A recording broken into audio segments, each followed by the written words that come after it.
What's going on, y'all? This is RFBM, Raising a Financial Bar with Mar. And today I just wanted to do a quick video on Capital One Spark Cash 2% cashback business credit card. Now, just to clarify, this is not to be confused with the Spark Cash Plus card. Although they both have 2% cashback on all purchases, the Spark Cash Plus not only is a new product, it's distinctively different, being that it's a pay in full product, which means you must pay your balance in full every month to avoid a late fee of 2.99% on your outstanding statement balance, and also your account will be in past due status delinquent until it's paid in full. In addition to that, this card has a $150 annual membership fee as opposed to $95 that the card I'm referencing does. And lastly, the Spark Cash Plus has no preset spend limit, which means it adapts to your needs based on your payment history, spending behavior, and overall credit profile. Alright, and that's not to take anything away from the Spark 2% Cash Plus. It does have your benefits based on what your needs may be. However, the reason why I'm doing this video is to talk to you about the Spark 2% cashback.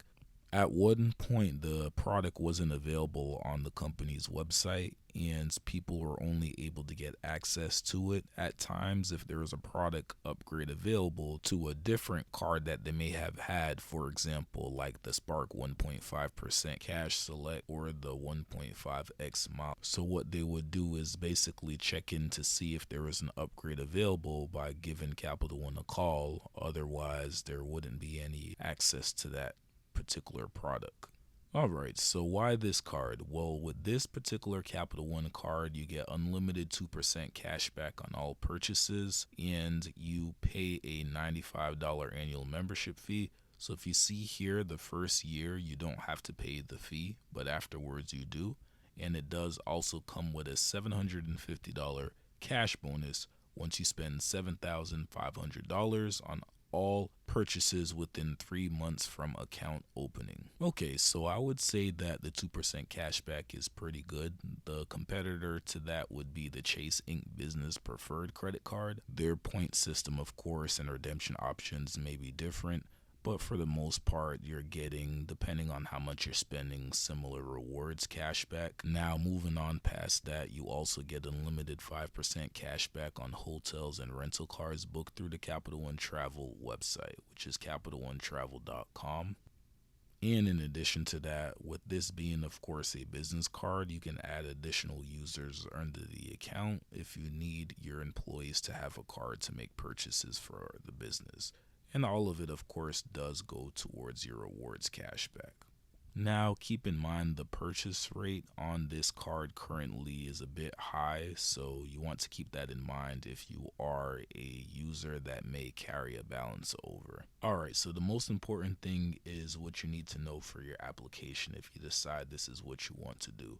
Now, it does say it takes 10 minutes, but it honestly might take even quicker depending on how promptly you have your readily business information that you'll need to fill out. So you're going to want to know your legal names, addresses, and social security numbers for all business owners. Now, of course, it is necessary just so they can make sure that all of the information is being accounted for accordingly, but there's only one primary for every account.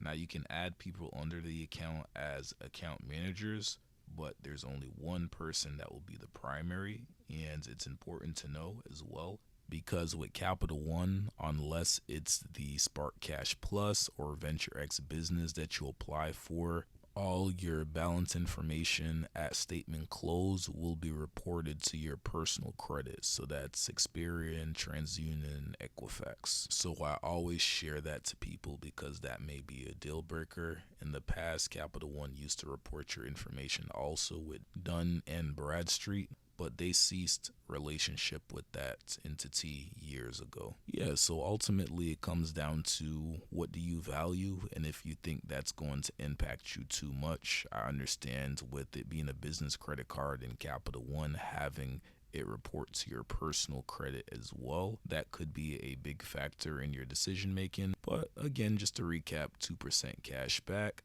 $750 spend bonus if you're able to reach that spend amount within 3 months of account opening, and then 0 annual membership fee the first year, followed by $95 going forward. In the alternative, you might want to consider the American Express Blue Business Cash or the Blue Business Plus credit card, because it doesn't report to your personal credit, and when you first apply it does a hard pull, but after that it might be a soft pull for any other products you apply for through American Express. But ultimately the rewards program is different, and the Capital One Spark card may be more ideal in that department. But again, just do your research. I do have a video touching base on the American Express product. And I don't have their product, but you might want to shop around and look into Chase business credit cards as well. There's something to consider to do your research with. Now, back to the Spark Cash card. If you're seriously considering the product, the good thing is you can check to see if you're pre-approved prior to going through the actual application and getting a hard inquiry. So if you see here, what it's going to do is have you fill out some information, and it'll let you know if you're pre-approved for any of their products prior to formally applying. As always, I appreciate the support. If you found this content helpful, please give it a like, comment, subscribe. And yeah, we'll continue to keep making some videos along the way. We're approaching December very soon, and before you know it, the year will be over. So let's finish this year strong. I have some more content to come. And again, this is RFBM, Raising the Financial Bar with Mar. Peace, love, blessings. Take care. Be safe out here. Our own mind has to be changed. We have to change our mind about ourselves. Because this world is such a gimme. Everybody back off. You know, everybody's like taught that from school. I don't come to bow, I come to conquer.